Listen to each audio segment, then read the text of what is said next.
Daniel Neres, sou diretor de Sinasef FMG e estamos aqui com um formador político, autor de livros, um pensador que nos ajuda muito a pensar a conjuntura, pensar o capitalismo, a pensar, especialmente nesse momento que a gente está vivendo uma situação nova, grave, o Emílio Genari. Queria agradecer muito a presença aqui do Emílio Genari, queria agradecer também a presença do pessoal que vai participar com a gente aí. E queria registrar que quem quiser participar pode entrar aí no chat, tanto na página no Facebook, quanto no YouTube também. E aí a gente vai dividir assim a live. A gente vai fazer um primeiro momento, um primeiro bloco, em que o Emílio vai dar um panorama geral da economia internacional, de como que as coisas estão acontecendo no mundo. E depois a gente separou aqui um pequeno conjunto de perguntas, um bloco para a gente tentar fechar um pouco mais do Brasil, e no bloco final a gente trabalhar com as perguntas de vocês. Mas não é camisa de força, é um bate-papo, como a gente disse no lançamento aí dessa iniciativa do Sinasef FMG, e aí a bola, Emílio Genari, está com você. Mais uma vez, muito obrigado, e vamos lá. Bueno, uma boa noite a todos e a todas. É um grande prazer estar aqui com vocês, né?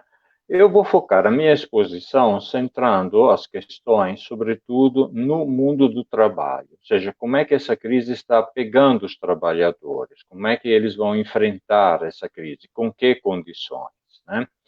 A primeira questão que se coloca diante dos acontecimentos na conjuntura mundial é essa: o que nós estamos vendo é só culpa do vírus? Ou seja, esse coronavírus, ele é tão poderoso, ele faz, desfaz, refaz, é tudo culpa dele? Cuidado, porque quando nós estudamos o movimento da economia ao longo dos últimos 3 anos, percebemos que o sistema capitalista estava, sim, caminhando para a crise. Que elementos nos mostram isso? Olha, o ritmo de crescimento do comércio vinha caindo desde 2017. Quem diz isso é a Organização Mundial do Comércio.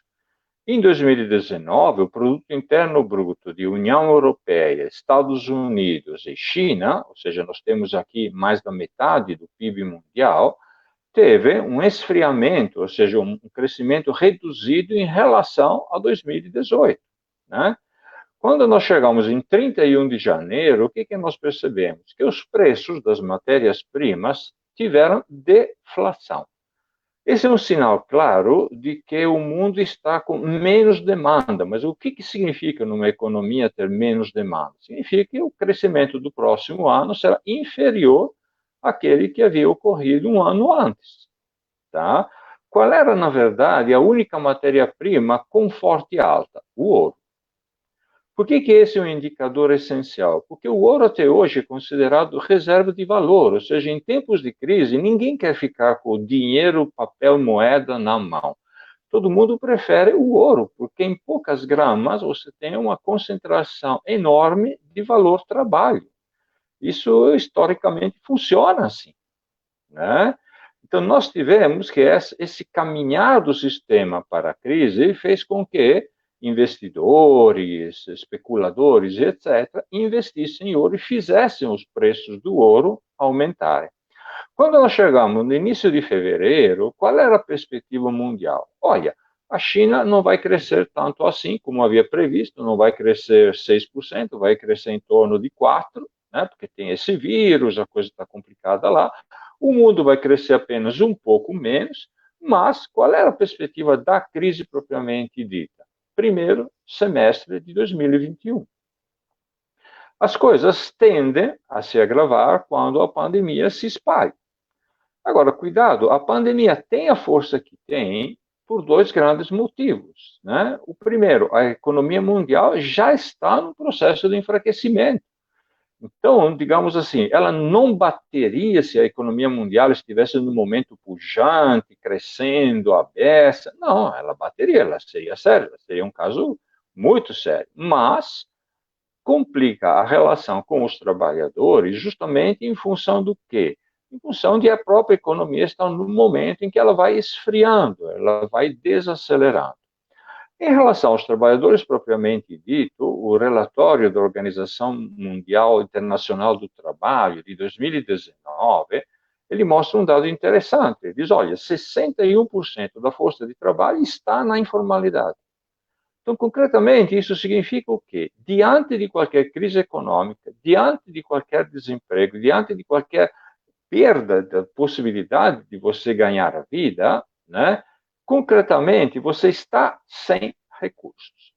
Cuidado, estamos falando de 6 em cada 10 pessoas em idade de trabalho no mundo todo. Na União Europeia, a informalidade gira em torno de 25% da força de trabalho. Mas o que piora as coisas na União Europeia? A grande presença de contratos temporários e por tempo parcial. Isso constitui, em alguns países, como a Itália, até 75% das vagas que são anualmente criadas. Ou seja, não se trata de um trabalho que te dá rendimentos suficientes para você guardar no caso de uma crise. Se trata de um trabalho que dá para você sobreviver ao sabor da jornada, do jeito que você pode, mas sem grandes poupanças, né? Se isso não bastasse, as reformas trabalhistas cortaram muito aquelas que são as verbas rescisórias. Isso é importante no momento de crise? Claro que isso é importante, porque significa que eu vou ser demitido, mas eu não vou ter dinheiro para sobreviver no meio do desemprego. O exemplo mais gritante disso é, sem dúvida, o caso da Espanha, né, quando, em fevereiro de 2012, ela fez a sua reforma trabalhista. Nessa reforma, quem estava sendo contratado por trabalho com contrato por tempo indeterminado, né, passou, em termos de verbas rescisórias, de um ganho correspondente a 45 dias por ano trabalhado, que era limitado a 42 salários, para, em caso de crise, em caso de perda de receita, a 20 dias por ano trabalhado, limitado a 12 salários.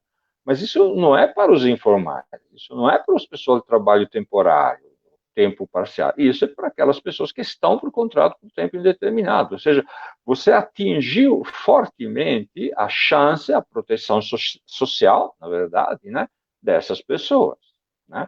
Quando você vai para os Estados Unidos, o que você percebe? Ué, mas aí a informalidade é só 18%. Sim, mas a precarização dos vínculos de trabalho e de emprego faz com que a grande maioria dos trabalhadores não tenha sequer dinheiro para poder pagar o teste para o coronavírus.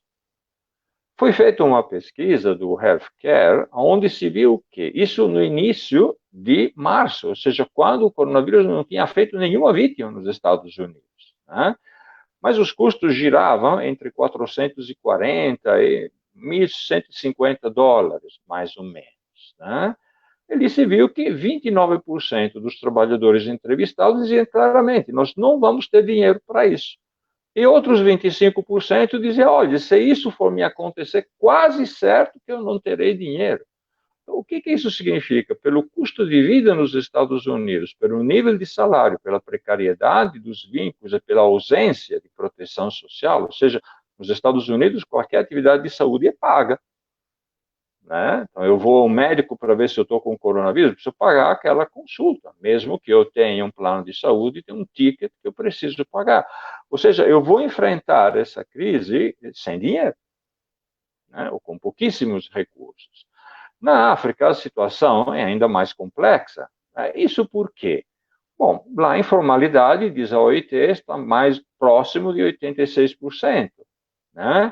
Bom, mas então todos estão na informalidade? Cuidado, a África, a grande maioria de pessoas sobrevive de uma pecuária, né, onde você queria ter o gado, ter o gadinho aí em terras de pastagens comunais, ou da agricultura nas roças que estão próximas dos locais de moradia, próximas dos vilarejos. Isso faz com que, obviamente, a informalidade seja altíssima. Mas a informalidade também é alta no trabalho assalariado. Agora, qual é o maior problema da África? Os acordos de livre comércio fragilizaram, ao longo das últimas 2 décadas, toda aquela que era a sobrevivência dessas populações.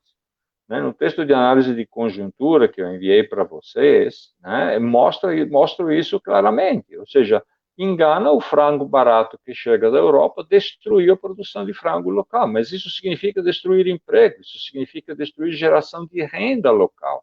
Isso não é um evento qualquer. não é um evento, digamos assim, desprezível.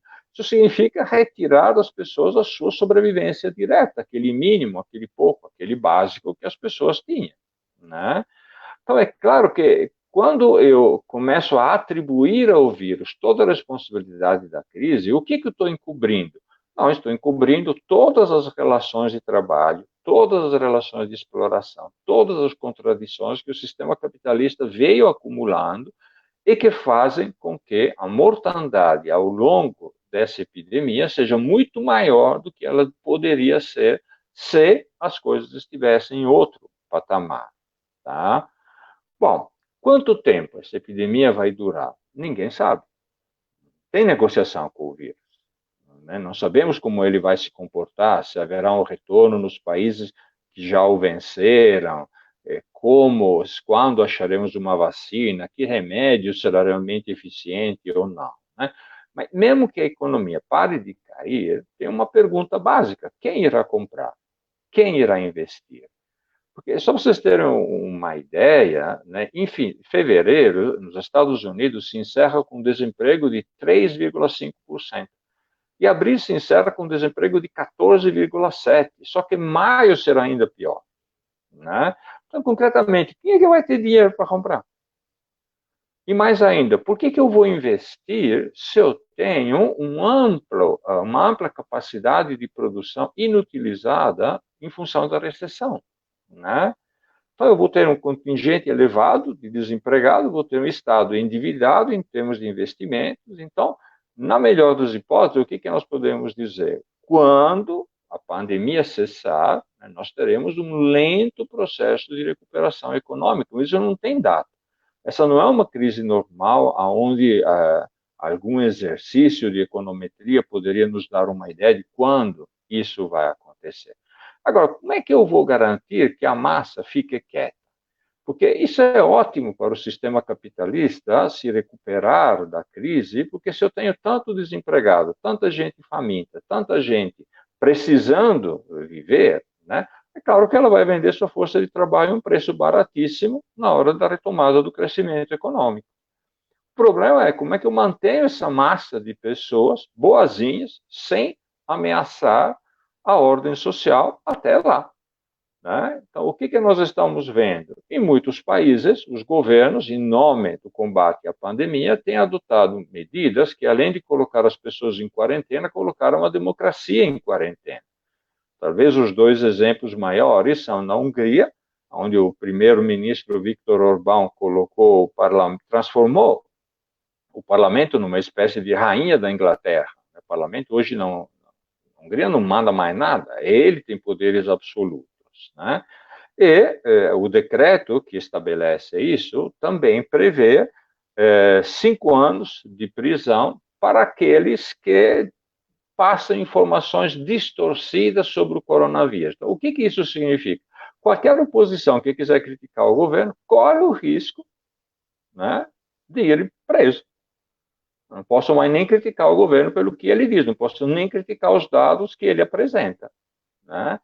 Na Bolívia é a mesma coisa, só que a punição varia de 1 a 10 anos, né? Ou seja, e aí o decreto é ainda mais incisivo, na medida que ele diz, olha, é aquele que desinforma ou gera incerteza na população.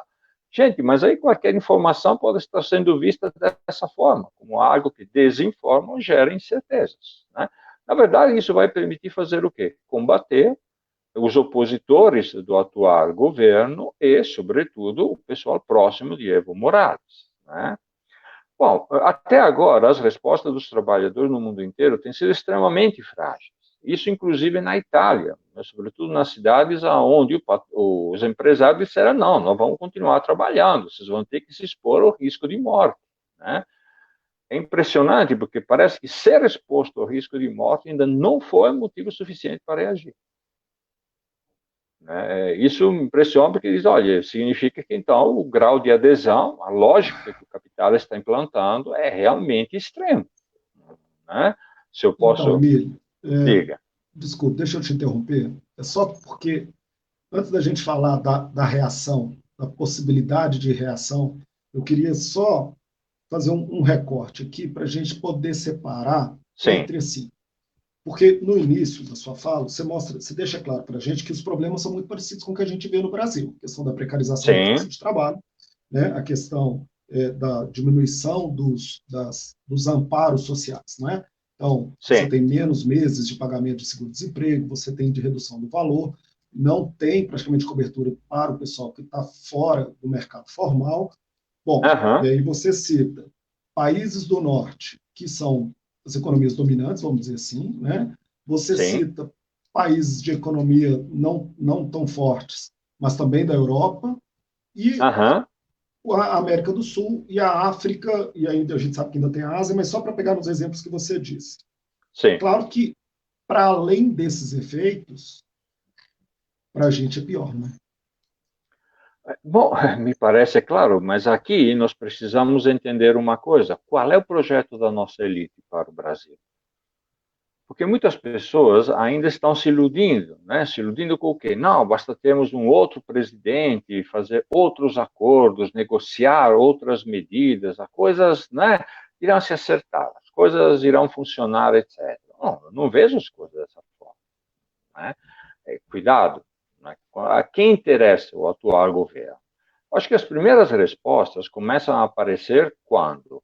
Com o impeachment da Dilma, tá? Ou seja, por que a Dilma é colocada fora do governo? Na minha avaliação, a razão é uma só. Durante o segundo governo Dilma, sobretudo, foram concedidos aos empresários tudo o que era possível em termos de desoneração fiscal. E isso engordou os lucros. Só que nós chegamos no limite. O que isso significa? Significa que o Estado não podia mais dar nenhum tipo de desoneração. O Estado já estava endividado, o Estado já estava tendo déficit altíssimo. Então, já não era mais possível. Então, o que poderia servir para aumentar os lucros, para aumentar as chances de investimento do nosso empresariado? Ora, aprofundar rapidamente o corte dos direitos. Mas isso eles sabiam que a Dilma não faria isso, né? Não porque não houvesse uma legislação flexibilizando a estabilidade do servidor público, etc. Não, tudo isso existia. Mas ela não. Gente, eu sou do PT, eu tenho uma história, então eu não posso fazer isso. Não vai ser na velocidade que vocês querem, né? Então a elite via que tipo de saída para o Brasil? Não é uma saída no sentido de, não, vamos usar o nosso dinheiro para investir, para modernizar, para ser uma elite capitalista competitiva em termos mundiais, etc. Né? Não, não vamos ser competitivos graças ao quê? A um trabalhador barato, super explorado, tá? E a um governo que nos deixe livre de fazer o que nós bem entendemos, tá?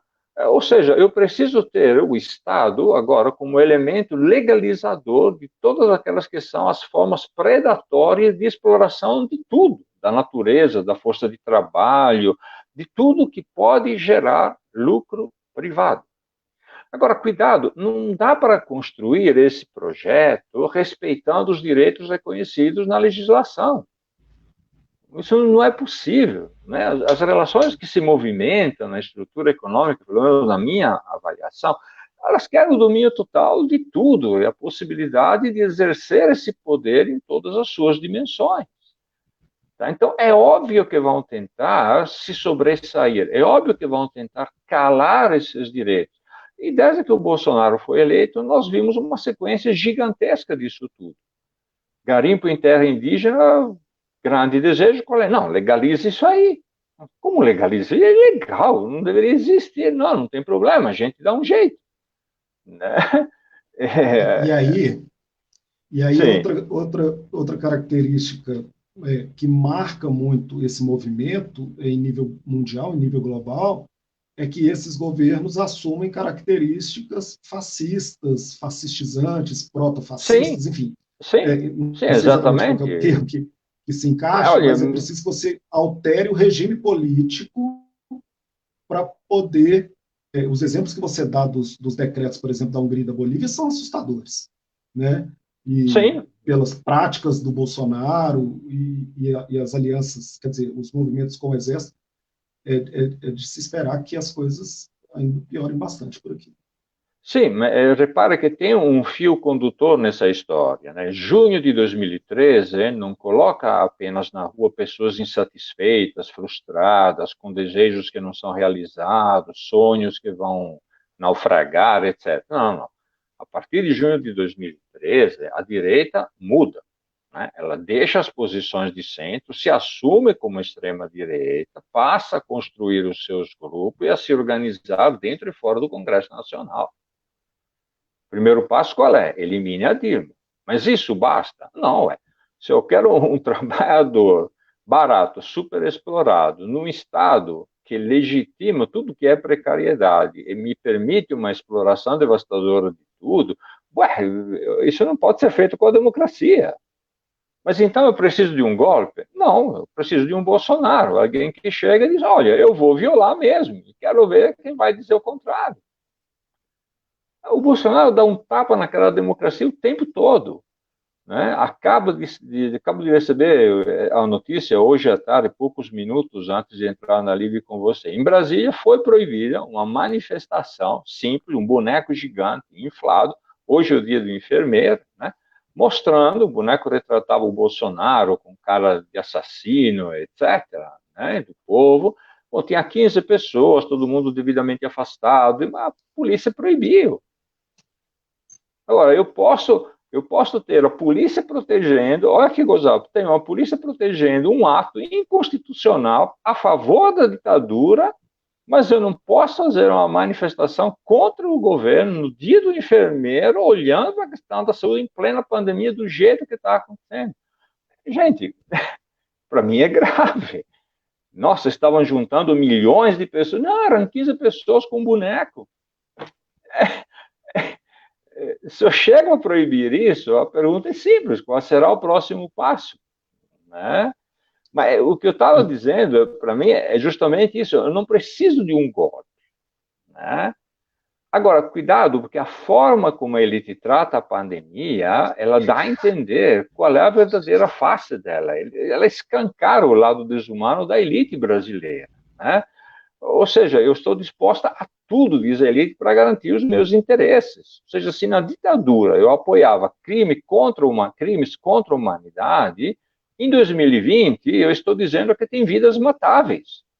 Ou seja, que é natural que as pessoas morram trabalhando por um vírus que elas vão contrair no transporte, no próprio trabalho, etc., porque eu preciso lucrar. Então, essas vidas são parte de uma morte natural. É isso que é assustador. Né?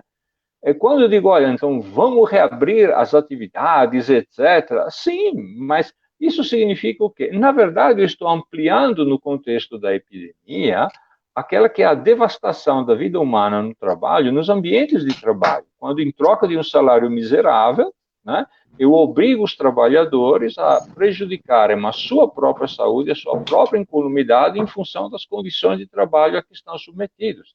Então, cuidado. Agora, qual é o poder do Estado que entra nesse jogo? Né? O poder do Estado se torna poder de expor à morte os mais frágeis. E Bolsonaro tem sido craque em fazer isso. Eu não sei se você se lembra, mas ele chegou a passar a falsa confiança de que, olha, as altas temperaturas vão impedir a disseminação dos vírus. Perfeito, vamos olhar quantos são os mortos por habitante, por grupo de habitantes no Amazonas. E aí é o seguinte, são 211 mortos por milhão de habitantes no Amazonas, 106 no Ceará, 97 em Pernambuco, 85 no Rio, 78 por milhão no Amapá. Aonde? Com base no quê? Só que cuidado, que essa face, né, que eu chamo de assassina, que isso é um projeto criminoso, ele precisa ser denunciado como tal. Você dizer, olha, a nossa elite é criminosa. Essa é a verdadeira face dela. Ela começou a mostrar a sua face nas reações quando a Dilma aprovou a legislação das empregadas domésticas. Caía o mundo de dizer que a empregada doméstica devia ter direito a 1 hora de almoço e 8 de trabalho. Como eu vou ter uma empregada doméstica que não levanta às 11 da noite para fazer um bolo de chocolate para o meu filho que acaba de chegar e está com vontade? Para elas era um absurdo. Os médicos cubanos eram tratados como faxineiros. Eu não queria esse cara como faxineiro na minha casa, que dirá como médico? Quem não se lembra disso? Só que essas eram ainda, digamos assim, pouca coisa. Perto do que a pandemia está nos mostrando, né? Então, Então, Emílio, cuidado, mas só um segundinho para fechar a ideia, claro. né? O que mais me preocupa não é a elite agir assim. Da nossa elite eu não espero outra coisa, né? O que mais me preocupa é o povo apoiar essas ideias. Isso Então, significa que nós estamos fora da disputa. aí entra a questão que você começou a tangenciar ali no meio da primeira parte da sua fala, que é, por um lado, a gente tem uma forte esperança nesse projeto de desenvolvimento, né? Essa não é exatamente propaganda, mas essa ideia de que se a gente conseguisse desenvolver o nosso capitalismo, a gente ia consolidar uma democracia, e isso nos colocaria no patamar de um país, sair de um país em desenvolvimento para um país desenvolvido. Bom, é claro que isso não se concretizou, e a perspectiva eleitoral, como você mesmo disse, ela está mostrando claramente para a gente que ou a gente aprende a olhar essa situação com mais clareza, ou então a gente vai ficar persistindo no erro. E aí vem o que você diz agora, que é o fato da classe trabalhadora brasileira, além de uma alienação que, vamos dizer assim, que é histórica, ou que é construída no capitalismo, ela apoia esse discurso, e isso é muito parecido com o que a gente viu em outros momentos históricos no mundo, Sim. onde eu tenho fascismo e eu tenho, por exemplo, vamos pegar o caso mais dramático assim da Alemanha, em que os vizinhos, amigos e muito próximos começam a entregar os judeus na mão da morte dos militares Sim, dos nazistas. nazistas. E isso nos coloca de frente para a pergunta, já apareceu um pessoal aqui, eu queria dar boa noite para todo mundo, as coordenadoras do Sinasef e FMG estão aqui, Solange, Jeane, Camila Marques, a nossa coordenadora nacional, está aqui também, boa noite. Os amigos estão fazendo algumas perguntas aqui, eu vou tentar agrupar um pouquinho mais no final, para a gente pegar num ponto que é assim, e aí? A gente tem um problema de diálogo com a classe trabalhadora. A gente tem um problema de, por exemplo, tentar tirá-la dessa influência, eu não sei estimar em termos de percentual demográfico, mas da forte influência que as igrejas neopentecostais estão exercendo sobre a classe mais pobre desse país. Sim. E que dialogam diretamente com esse discurso fascistizante que a gente está passando. Quais são as nossas possibilidades concretas? Né? A gente está no Sinasef, né? O Sinasef é um sindicato que abrange a rede federal de educação, que chega a aproximadamente 1 milhão de famílias. Né? Se a gente pegar todos os campi da rede federal, a gente está falando de uma possibilidade que não chega a ser algo de possibilidade de transformação, mas pelo menos uma possibilidade de diálogo com um número significativo de famílias. E aí? Como é que a gente tenta olhar com um pouco de otimismo para a luta, para o que virá? Pergunta fácil, perguntinha boa. Sim, né? Sim, você se contenta com pouco, eu diria. Né? É aquela famosa pergunta cuja resposta deveria demorar 1 hora. Mas tá, vamos lá. Vamos tentar primeiro pegar o geral, depois ir focando as questões. Bom, a minha avaliação é muito simples. Eu posso ter, ou voltarei a ter, no Brasil de curto prazo, uma situação em que, digamos, a gente reelege o Lula, né? E aí volta uma grande negociação, é possível? Na minha avaliação, não. Os tempos são outros. Essa fase se encerrou. A elite brasileira não está mais disposta a esse jogo. Ela sabe que esgotou as possibilidades econômicas. Então, agora ela quer a segunda parte do jogo. E a segunda parte do jogo é justamente a profunda exploração até onde for possível. Bom, para rejeitar o projeto de Bolsonaro, eu preciso, na verdade, de uma rejeição firme da maioria. E isso está ocorrendo. Isso mostra o quê? Mostra que a nossa esquerda não tem inserção popular. As igrejas evangélicas têm essa inserção popular. Não vamos esquecer que os movimentos que nascerão nos anos 70, etc., se devem a muitos militantes, muitos deles estudantes universitários, etc., que vão morar nas periferias, vão conviver, vão aprender a dialogar com o povo, vão montar movimentos contrários à ditadura, etc., a partir desse aprendizado. Mas nós não nos afastamos em termos de movimento geral. Pelo menos o grosso do movimento está longe disso. Nós falamos de pobre sem ir para a pobreza, sem conhecê-la, sem sentir qual é a visão do mundo na qual os trabalhadores e as periferias se movimentam, né? Bom, muitos grupos também esperavam que o Bolsonaro fosse cair sozinho. Eu sempre fui contrário a essa estratégia. De que jeito eu vou esperar que ele vai tropeçar, ele vai fazer isso, ele vai tentar aquilo, isso não vai dar certo? Olha, é muito temerário, porque pelo tipo de apoio popular, pela capacidade que ele mostrou de dialogar com o senso comum, com as emoções, com as frustrações e etc., isso seria muito difícil. Né? Ainda hoje, eu ouço pessoas que me dizem: a Rede Globo até que faz uma boa reportagem sobre a pandemia, sobre o coronavírus, mas aí ela começa a lascar o pau no Bolsonaro. Pô, deixa o homem trabalhar, é isso que ele precisa para consertar esse país. Digo, gente, depois de tudo que nós vimos, bom, somos cegos ou somos pessoas que enxergam, mas não, não conseguem ver o mundo que passa por baixo deles, né? E outra coisa que politicamente é interessante, bom, a esquerda não está se constituindo como oposição. Quem é que hoje é oposição ao Bolsonaro? João Dória em São Paulo, Wilson Witzel no Rio de Janeiro. É um troço de gente, mas esses eram aliados, exatamente. Se deslocaram para a oposição porque agora eles estão numa posição diferente diante da pandemia, diante do que vem ocorrendo, dos atritos políticos, etc. Mas ele está cadê a esquerda? Ela não se constitui, ela não se vê, né? Eu não acho que uma saída seja de curto prazo, através de uma candidatura. Não, vamos lá, próximas eleições, a gente ganha mais municípios. Tudo bem, vamos concorrer, vamos ganhar. Mas vocês estão percebendo que os municípios são contra o Bolsonaro, os estados são contra o Bolsonaro, parte do legislativo é contra o Bolsonaro, mas ele está lá. Ele não está descendo do 30% a 35% de ótimo e bom que é a aprovação de dados. Isso é complicado para nós. Significa que a nossa estratégia não está sendo efetiva, né? Para a gente se opor a isso que chamamos de o fascismo brasileiro, né, talvez alguns passos são interessantes. O primeiro que eu vejo é esse: nós temos que aprender a ver o que se vê pelos olhos das pessoas simples. Então, porque o povo tem sempre razão. Não, é o contrário. Eu preciso aprender esses elementos de visão de mundo para poder dialogar com eles. Tá? Eu não vou abrir mão dos princípios teóricos que fundamentam a minha análise, meu conhecimento, minha pesquisa, etc. De jeito nenhum. Mas eu não posso também fazer de conta que não existe um senso comum, uma visão de mundo com suas reações, sua forma de interpretar a realidade, que se eu não dialogar com ela, eu perco um trem da história.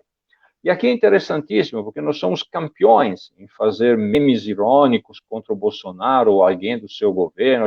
Puta, quem nunca ironizou a Damares ou o ministro da Educação, o Weintraub, enfim, todos nós já fizemos isso. Agora só tem um detalhe: a gente ironiza como se quisesse convencer esses ministros a mudar. Não estamos dialogando com o povo, que é o nosso verdadeiro interlocutor, inclusive dos memes, das sátiras que fazemos, das ironias que provocamos, né? Ou seja, nós não dialogamos com o verdadeiro destinatário da nossa crítica. O verdadeiro destinatário não é Bolsonaro, não é o ministro, é o povo. Se eu não consigo constituir essa maioria, né, eu não vou conseguir me opor a esse projeto que está avançando. Outra coisa que é interessante, eu acho deverosa, é que temos que aprender a dialogar com os sentimentos e as emoções da população. Para vocês terem um exemplo, peguem o samba enredo da Mangueira, do Carnaval da Mangueira desse ano. Eu achei um exemplo primoroso de como se dialoga com o sentimento popular. A primeira vez que eu vi o samba enredo, eu pensei comigo mesmo: compraram briga com todo mundo. E de um jeito interessantíssimo, se fazendo entender, com a linguagem do povo, com a vida do cotidiano do povo. E fizeram. Nossa, então agora só carnaval? Não, é apenas um exemplo, mas é apenas para dizer: olha, você chegou na alma desse cotidiano, você colocou em movimento esse cotidiano. Isso faz diferença, não é uma coisa qualquer, né? Outro elemento que para mim é importante é a necessidade de construir como o povo uma perspectiva de ação baseada em algo que dialogue com o seu cotidiano, que tenha a concretude de quem fala de arroz, de feijão, de trabalho, de pão, ou seja, não com bandeiras que o povo não entende, ou seja, preciso construir uma identidade entre a necessidade das pessoas, né, e aquelas que são as nossas bandeiras de luta, né? Agora, quando eu vou concretamente para o campo da educação, tem para mim um papel fundamental que é esse. Eu preciso mostrar que os mitos se sustentam em discursos vazios. E esses discursos vazios são narrativas que frequentemente negam a história, têm a necessidade de esconder os fatos. E isso é fácil, eu não tenho, as pessoas simples não dominam a história, não dominam os fatos. Então é fácil sair ou usar as suas frustrações para apostar no quê? Apostar na doutrinação. Né? Ou seja, o que eu quero fazer realmente é o quê? Evitar que as pessoas pensem, reflitam e possam criticar. Tá? Eu quero, como governo, né, uma unanimidade baseada em vozes de comando, em chavões, né? Uma postura que é fundamentalmente baseada no quê? Na submissão, na ignorância. Exatamente porque não, eu me mostro como um ser religioso. Bom, quem não viu a foto do Bolsonaro ajoelhado rezando? Me poupe, né? Os seus apelos à família, etc. Claro, ele está dialogando com supostos valores morais, crenças religiosas que explicam, no entender do povo, a crise na qual o país se encontra. Né? Deus está nos castigando porque nós somos ruins. Né? Nunca vamos mexer com questões econômicas, claro que não, porque isso vai mostrar quais são as evidências da exploração, dos processos de marginalização e assim por diante. Ou seja, o que eu preciso mostrar para as pessoas? Né? Eu preciso fazer o mito cair à medida que eu coloco o conhecimento no lugar do mito. Tá? E aqui é interessante porque há toda uma investida do governo Bolsonaro contra as ciências sociais e humanas. E não é por acaso, né? Porque é ali que eu vou à raiz dos problemas sociais, é aí que eu vou à raiz da marginalização social. E eu posso mostrar às pessoas as consequências que elas projetam para o futuro a partir dos estudos, das pesquisas, das reflexões. Agora, cuidado, o povo sempre não consegue ver isso. Eu consigo mostrar, com o processo de educação, de conhecimento, etc., qual é a importância e por que, ao negar essas realidades, eu estou caminhando para a submissão. O exemplo que eu dou é o boi que está na comitiva, indo para o matadouro, achando que está indo para um passeio. Tá? Essa é a imagem que o governo tem do povo nesse momento. E é isso que ele quer criar. E o povo está indo atrás do quê? Não, está indo atrás do boiadeiro que toca o berrante. Aí eu preciso Então, desafinar esse berrante, né? Ou seja, eu preciso, sim. Não, é porque você falou algumas frases, eu queria só recuperá-las aqui, Sim. e elas estão dialogando com perguntas. O Aurélio fez uma pergunta muito legal aqui, o Paulo Vitor também. Você disse assim, a gente que está na liderança, que está nos movimentos sociais, que está nos sindicatos, a gente precisa ver o que se vê pelos olhos das pessoas mais simples. Essa frase é uma Sim. frase de arrepiar, né? Porque ela está exatamente no... Eu entendo que ela está no centro do problema dessa falta de diálogo. E aí, bom, as perguntas que o Aurélio e o Paulo Vitor fizeram aqui são, elas, a gente não consegue unificar uma luta, uma pauta da esquerda para então tentar alcançar essas pessoas, né? Um tanto porque você já disse essa questão da gente continuar investindo só na pauta eleitoral, e aí eu acho que não sei se é fácil de costurar, mas um tanto também pelo sistema capitalista em ação, né? Haja Sim. visto o fato de que esse movimento está acontecendo em diversos países, e às vezes a gente fala isso para as pessoas e elas parece que resistem, que ainda é um fenômeno nacional, ou que é um fenômeno local, né? A alta das commodities, por exemplo, que permitiu a bonança do governo, dos dois governos Lula e início do primeiro governo Sim. Dilma. Aí a gente fala, olha, isso está acontecendo na América Latina toda, mas é como se, enfim, tem uma dominação do pensamento de que só o capitalismo é possível. Aí é difícil mesmo a gente, então, superar essas barreiras. Né? Não, quanto a isso eu não tenho dúvida. Só que, por exemplo, quando eu digo para as pessoas, olha, isso aqui é o sistema capitalista, elas não vão entender. Sim, Eu não, eu estou preciso dizendo para a nossa traduzir isso. categoria, Não, né? não, É, entendi. Mas, por exemplo, o que me preocupa agora é isso: como é que eu chego às pessoas? Como é que eu chego nas famílias dos alunos de vocês? O alcance pode ser pequeno, mas como é que eu planto dúvida na cabeça dessas pessoas que se deixaram arrastar por um berrante, né, que fala em mitos, que fala em emoções, portanto, cativa. Quer que eu te diga? Dialoga com o que tem de mais primário, né, transforma as pessoas em crianças. Né? Somos todos infantis que, se não tiver o pai que resolve tudo, faz tudo por nós não sabemos fazer. Né? Nós demos uma carta branca de alguma forma, né? Abrimos mão de ter uma resposta. Então, para mim é o seguinte: por que eu preciso ver o que se vê pelos olhos do povo? Porque as pessoas entram em sintonia com o teu pensamento quando percebem que o que você está dizendo tem a ver com o cotidiano deles. Em geral, quando me relaciono com os trabalhadores, a minha maior atividade é qual é? Fazer perguntas que façam eles pensar. Eu faço isso na informalidade, nas conversas, no cotidiano, exatamente. Olha, pensa, você acha que isso faz sentido? Ó, tem esse fato, como é que você explica isso? Né? Ou seja, como é que eu consigo mostrar esse capitalismo, o seu ser monstro explorador, etc., pelo cotidiano da história em que as pessoas já estão mergulhadas? Né? Agora, quando se diz, olha, no último censo todo mundo ficou assustado. Olha, quem morava em favela, palafita e tal, 10 anos antes era 6,7%, 6,8% da população. Agora é 12%. Ué, como assim? Sim, bem-vindos ao capitalismo. O país cresceu, aumentaram o salário, mas o mercado imobiliário se aproveitou disso. Então, você que morava numa casa de aluguel, agora você vai morar na favela, porque o aluguel cresceu tanto, você não vai ter como pagar. E o teu trabalho não te dá o salário. Bem-vindo ao capitalismo. Mas o povo vai conseguir fazer essa relação? Não, eu preciso de alguém que faça essa relação com ele.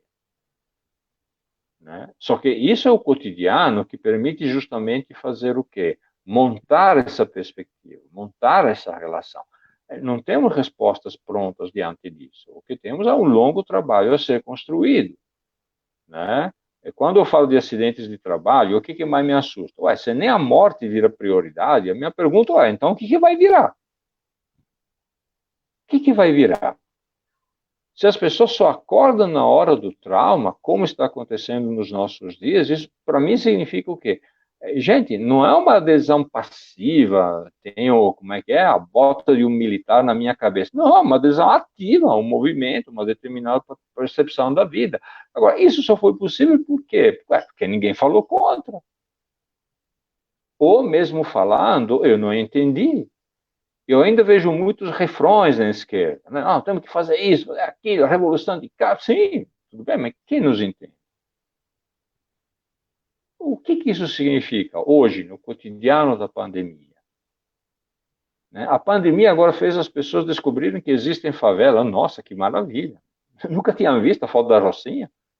Como imaginavam a vida na Rocinha? A gente vai fazer isolamento social na Rocinha? Nas favelas aqui da Zona Leste de São Paulo? Aonde você vai fazer isolamento social, criatura? Você abre a janela a 60, 70 centímetros do teu vizinho, tem que ficar 2 metros. Como? Dormimos em 6 no mesmo quarto. Só que o quarto não é 5 metros por 5. Não, o quarto é um cubículo, é treliche, meu filho. São duas, uma junta da outra.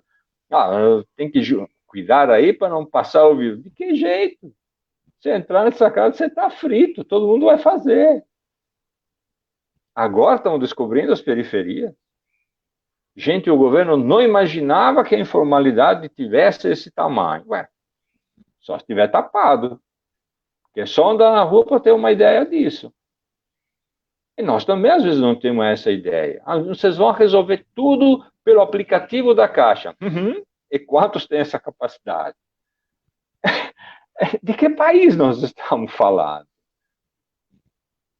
então, e agora, Percebendo? Emílio, Ah, nesse momento na rede, a gente está passando por um problema em que a gente está ficando muito preocupado com essa invisibilização do mais pobre que você está relatando, no caso da educação à distância.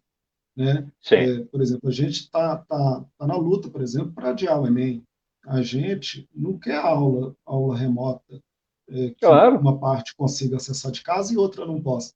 Mas a gente encontra a resistência dos nossos pares que não, ou não querem ver, né? É isso que você está dizendo, insistem em não ver, ou dizem que não veem, que muitos alunos são pobres, não têm acesso à internet, mal tem um celular que funciona mal e porcamente, enfim, uma resistência de parte da nossa classe média, né, que também não é elite, está só sendo cada vez mais achatado, em ver o contingente pobre com severas dificuldades, com a desigualdade aumentando da forma que Sim. está.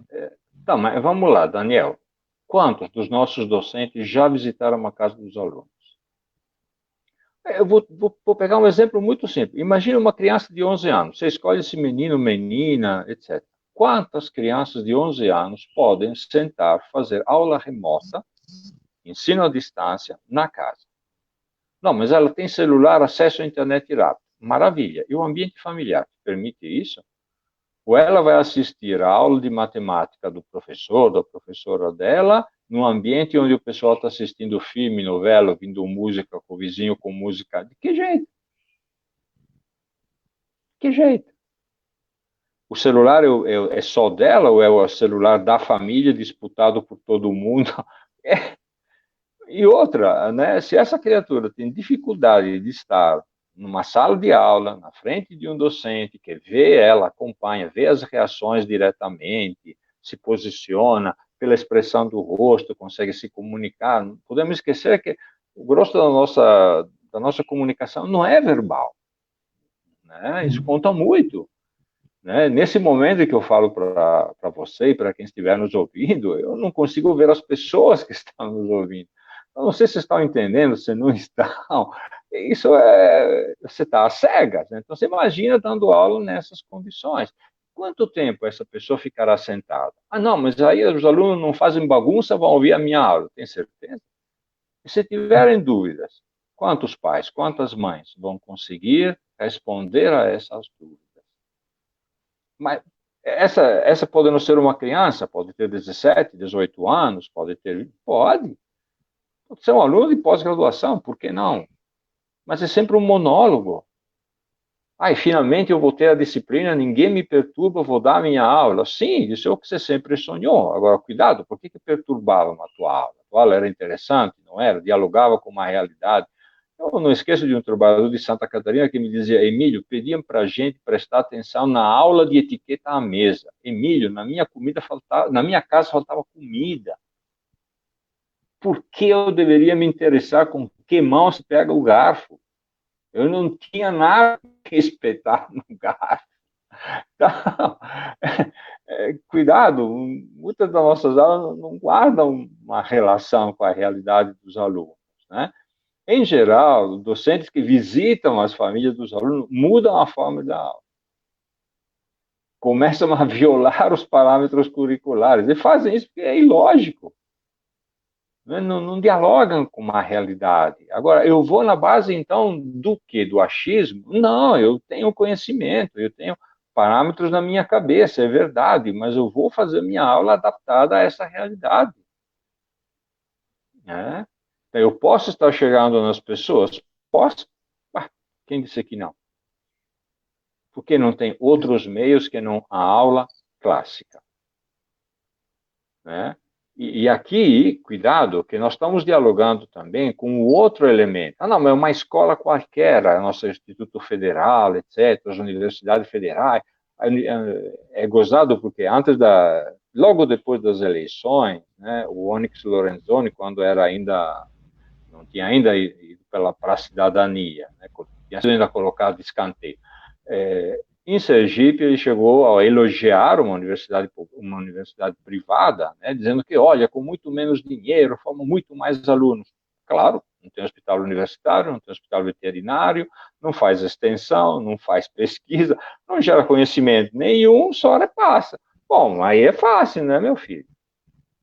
Agora, cuidado, por que que eu não valorizo a descoberta que foi feita na Universidade Federal da Bahia, onde poucos dias após chegar o coronavírus no Brasil, já se dizia, nós temos um meio para detectá-lo.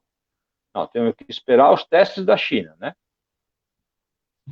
Ou ainda, nós estamos sem respiradores, foi cancelado o contrato, porque, bom, até agora esse contrato é um mistério.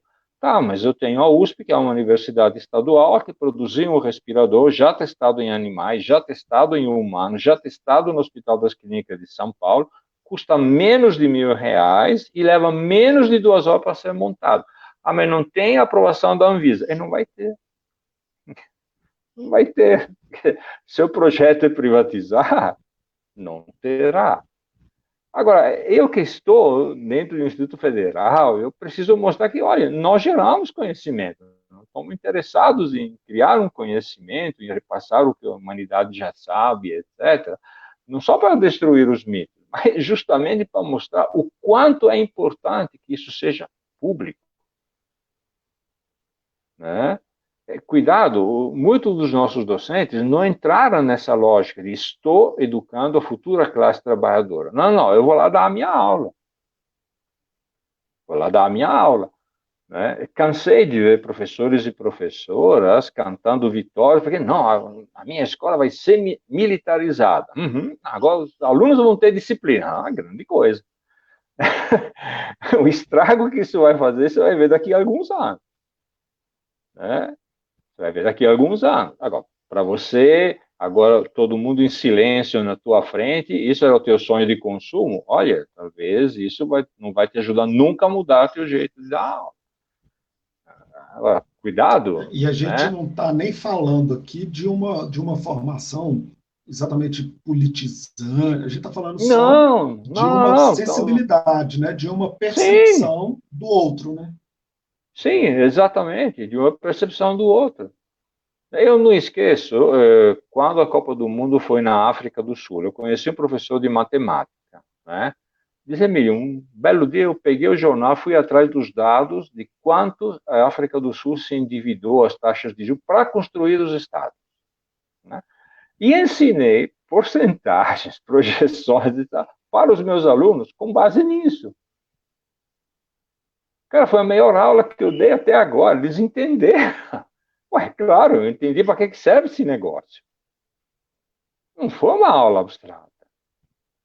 Por muito que a matemática seja, mas eu tinha uma base, eu tinha um interesse, eu tinha uma relação com a vida. Era algo que estava na minha frente, que cativava minhas atenções. Né?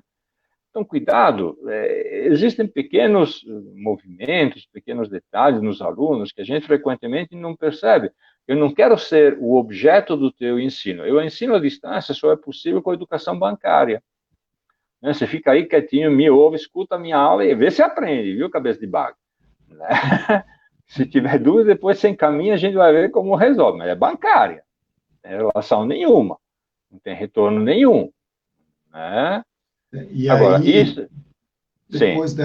depois dessa passagem que a gente fez pelo capitalismo mundial, e agora apontando para problemas que estão assim, tão na nossa frente, né, e que nos dá possibilidades de ação, eu volto de novo no passado, talvez há 40, quantos anos? 42 anos, quando Darcy Ribeiro fala que a crise da educação brasileira não é crise, é um projeto.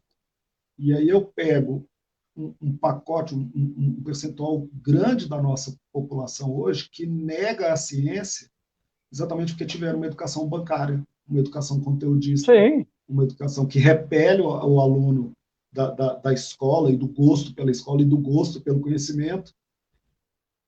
A gente continua reproduzindo determinadas práticas e agora, com a questão da pandemia, com o tal do EAD, dizendo que é a solução, que é a saída e tentando fazer o movimento continuar por essa via, com uhum. tantas forças privatizantes aí, é um desafio importante para a gente. Ah, com certeza, só que cuidado, que tem uma coisa que a pandemia está mostrando no mundo inteiro, né?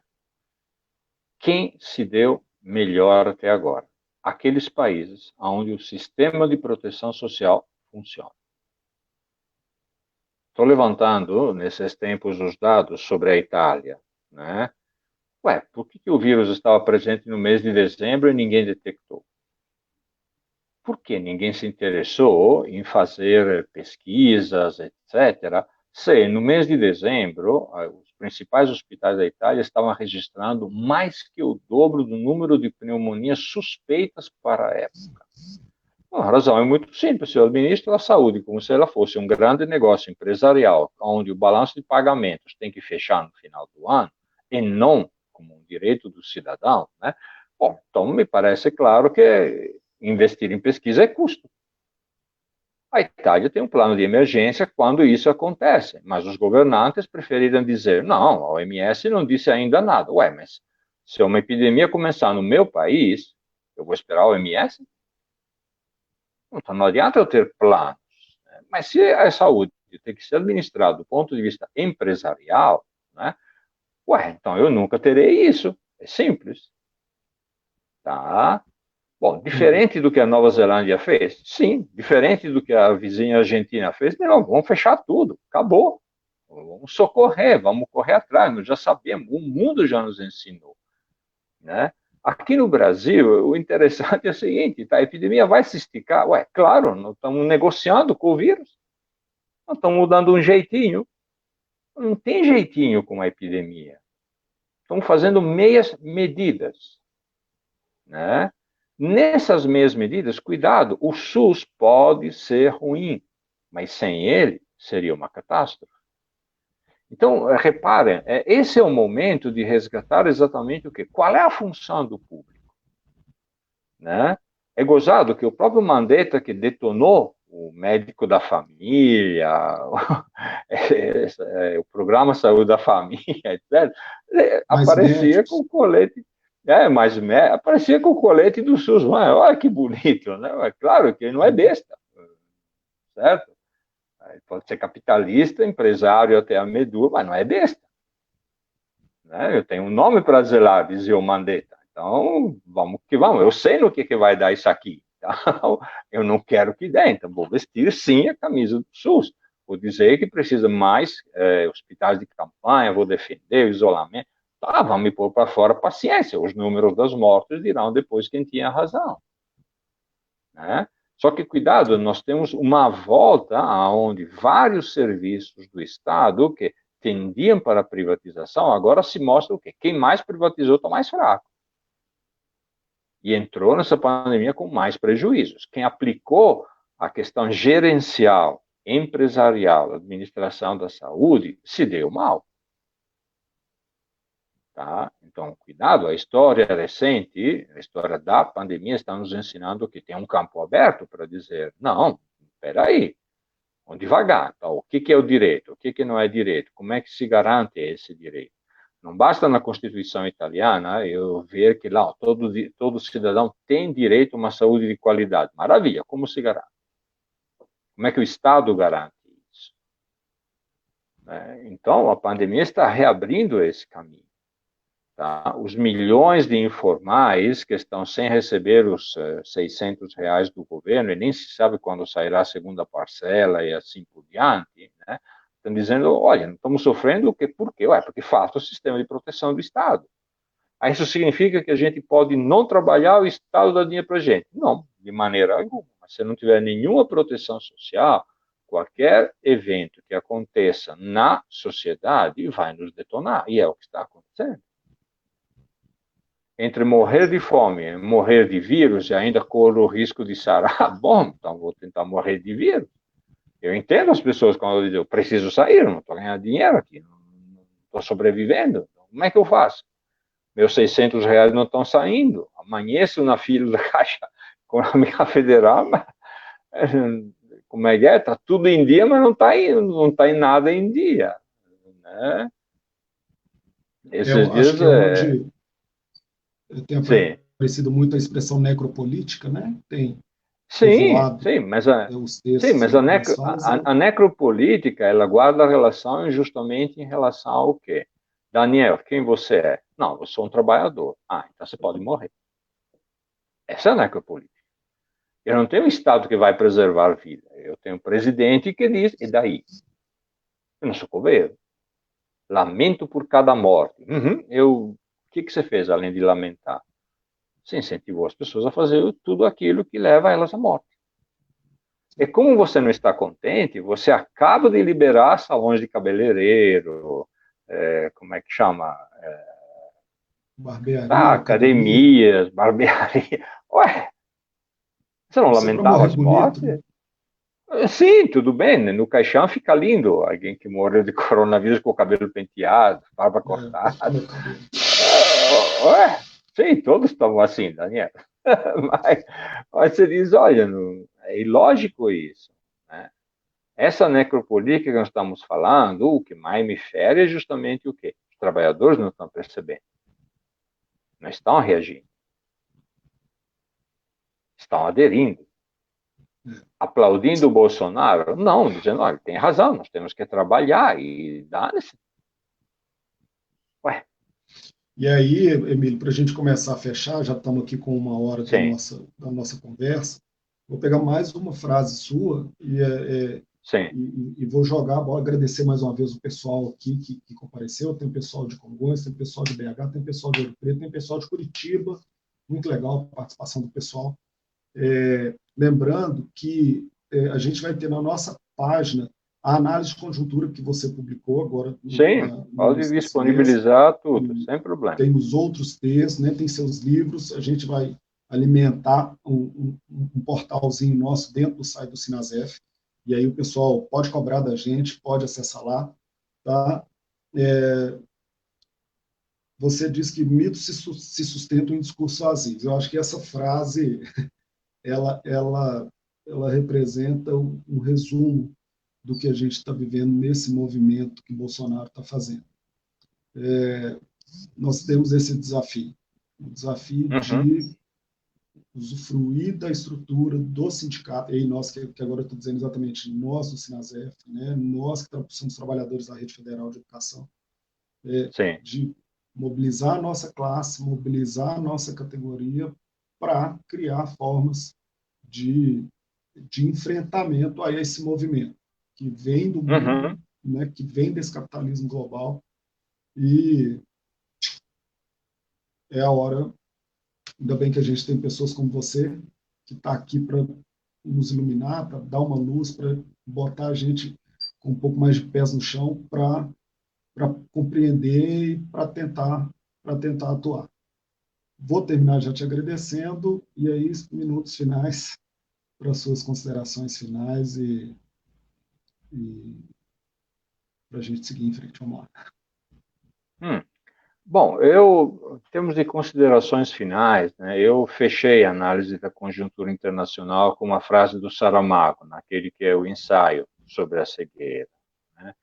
Essa frase diz, olha, penso que não cegamos, penso que estamos cegos, cegos que veem, cegos que vendo não veem. Então, qual é a nossa tarefa nesse momento? Sacudir esse cego que vê. Não é uma tarefa fácil, porque significa dialogar com sentimentos, com valores, com percepções e assim por diante, né? Mas é uma tarefa necessária, tá? Emílio, mas isso é desanimador, isso projeta para o futuro. Sim, exatamente. Não é algo para agora, é algo que nós às vezes deixamos de fazer durante todo esse tempo. O grosso da esquerda estava ocupado em outras coisas, né? E perdeu esse trem, tá? Eu tenho um exemplo que eu gosto muito de citar, porque para mim foi, pelo menos para a minha vida, foi muito ilustrativo, né? Acho que quem está me ouvindo nesse momento sabe o que estou falando, né? Todo mundo já deve ter visto a estátua do Davi de Miguel Ângelo. É uma obra da Renascença, considerada uma das melhores estátuas, enfim, né? Mas tem uma coisa que as pessoas não sabem dessa obra, que é justamente que Davi tem o arqueamento do corpo daquele jeito, a posição dos braços, das pernas, daquele jeito, justamente porque o Miguel Ângelo havia usado uma pedra que já havia sido esculpida por outro escultor e abandonada. Então, qual é a nossa tarefa? Qual é a tarefa da esquerda? Nunca foi uma tarefa fácil. É justamente pegar um mundo estragado pelo sistema capitalista e transformá-lo numa obra de arte. O Sinasef pode fazer tudo? Não, a pergunta para mim é simples. Qual é a cinzelada que o Sinasef dará em cima dessa pedra?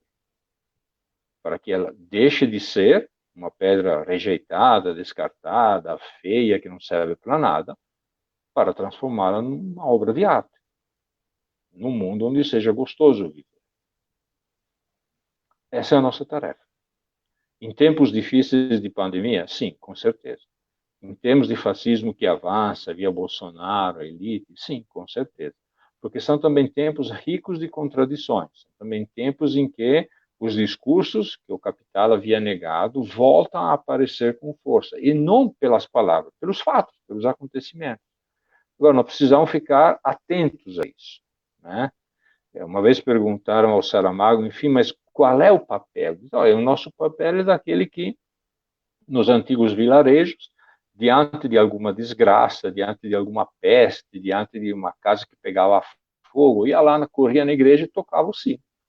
Né? Então, às vezes, tudo que podemos fazer é tocar o sino para acordar as pessoas, para acordar esses cegos que, apesar de verem, não veem.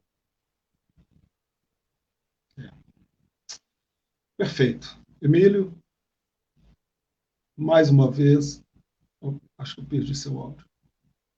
Sim, diga. Eu estou te Não, é ouvindo porque eu acho bem. que eu. Ah, não, então, é só porque realmente o nosso tempo tá Sim, estourado.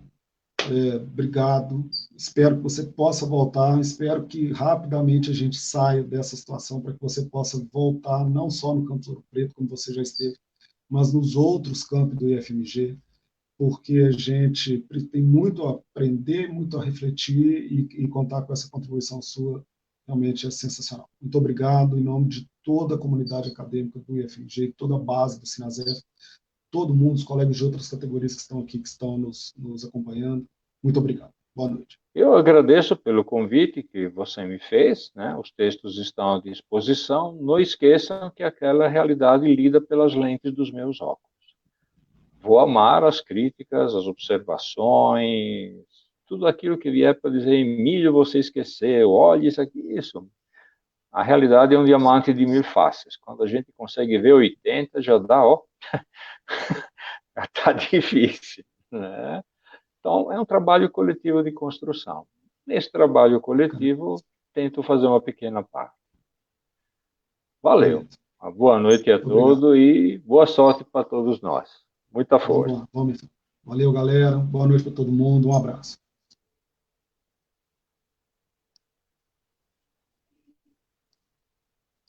Bueno, aqui podemos sair, é isso?